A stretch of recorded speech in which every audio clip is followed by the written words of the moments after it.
Hello and welcome to another episode of Pico-8 Adventures. I'm LastofAvari and this is Quest for the Book of Truth, a top-down Zelda-inspired action-adventure game by Matthew Watson, also known as Mush, released in December 2018. We are playing version updated in July 2020. You are craving for the knowledge that is hidden in the mysterious Book of Truth. And the book is stored away somewhere in this beautiful yet dangerous land. Acquiring it is not going to be easy. There are many creatures who would like to have a piece of our glorious adventure. But there are also many artifacts that will help you to fight these fiends and get through the puzzles. Remember, if there is a lock, then there is a key. Links to the game and the author's HI page are in this video's description. Feel free to check them out and play on your own. It's time to start our quest for the source of the ultimate truth.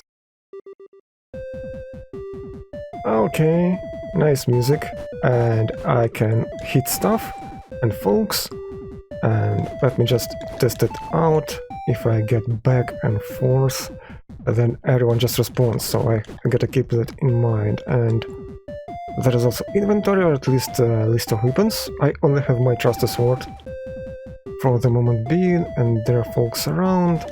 Let me just take a look in all the areas. Okay, so these are locked gates, and the Book of Truth is supposedly stored right here, right?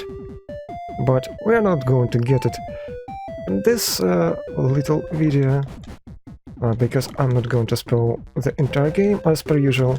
And yeah, my health is going down, but at least it's not sort of a one-hit death situation, so that's kinda nice, I suppose. And we have already found our first little cave and a first heart. That's nice to have. Nice to eat, devour hearts of our enemies that give us power, or at least give us a little slice of our health back. Okay, yeah, it works. And the game so far is pretty generous with these hearts.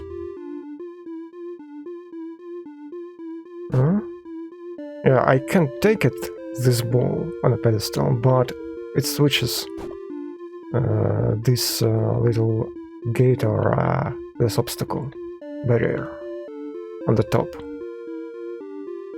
And I can't get there at all, so interesting. I'll just pass for the moment being. Maybe I'll get something else. And these balls, like jelly-like, probably,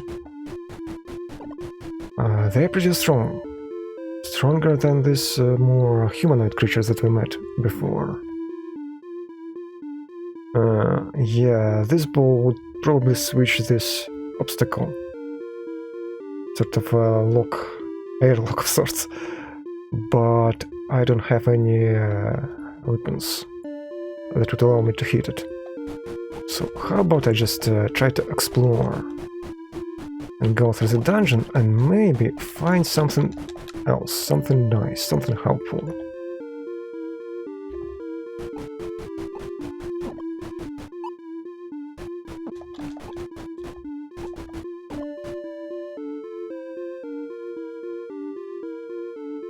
Okay, so we went around and now I got our first alternative weapon. That's nice. And that's a bow, so now I can switch them back and forth. Okay, yes, that's nice. And I can do this. And that wasn't a long trip, actually.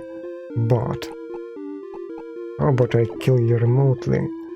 Of course, swinging attack is a little bit better when dealing with closer enemies, because you hit all over the place in a swipe. Okay, but we can deal with it. And nope, that's better. And now I'm just carefully going here, turning around not to fall down into this black abyss. Sure. I mean, that's a ball that is switching something. I just don't know what. It's not obvious.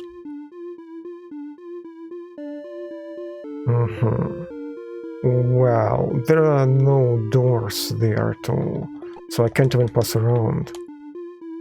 And I can't fly at all, so, you know, jumping is not allowed either.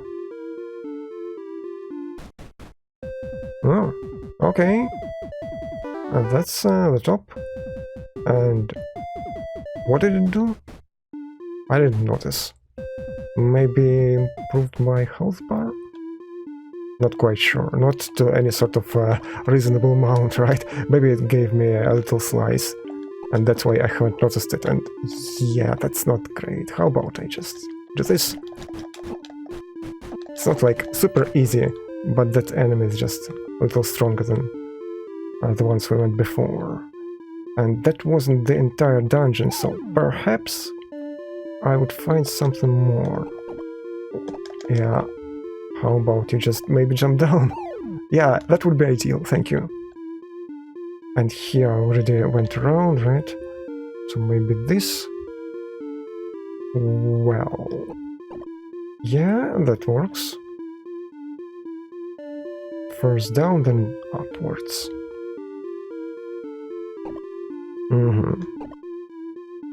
Yeah, that's not gonna do.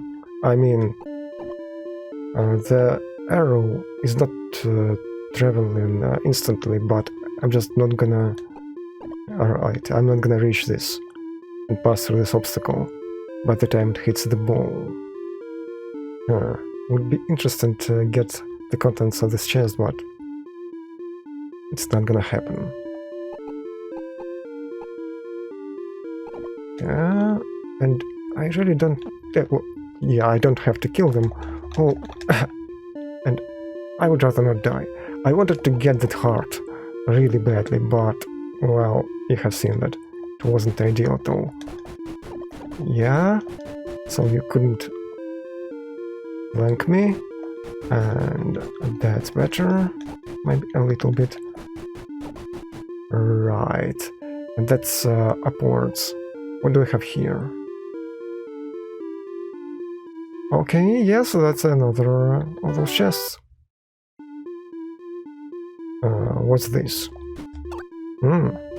Like a blink teleport. Okay, maybe I can now get through some obstacles? Maybe... like through little gaps. You remember this room that we had with the little corner that we couldn't go through? I think we're still not gonna go through it, because this is a tiny gap and a tiny teleport, so, you know. Oh, yeah, that's interesting, that's a new room. Yeah, sure. So now I switch back to the ball, and yeah, do this, and now switch to the teleport rod. Wait a sec. Yeah, I first need to shoot another time. Right. And what do we have here? Oh, an alternative passage, actually. Well, let me see. Oh. Okay, sure. That's like isolated area. And fusion altar.